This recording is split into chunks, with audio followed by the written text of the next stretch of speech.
kuinga Mwanza. Anajikuta mjanja kumbe mshamba wa mjini. Ukuniwela kilolo wewe nyanda.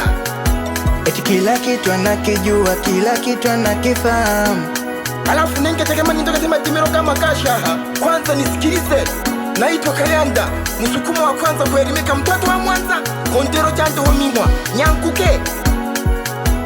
Anajikuta ticha Kayanda, eti kila kitu anakijua. Kayanda, kumbe kuna kitu anachojua. Kayanda, kumbe ni wakuja tu. Kayanda.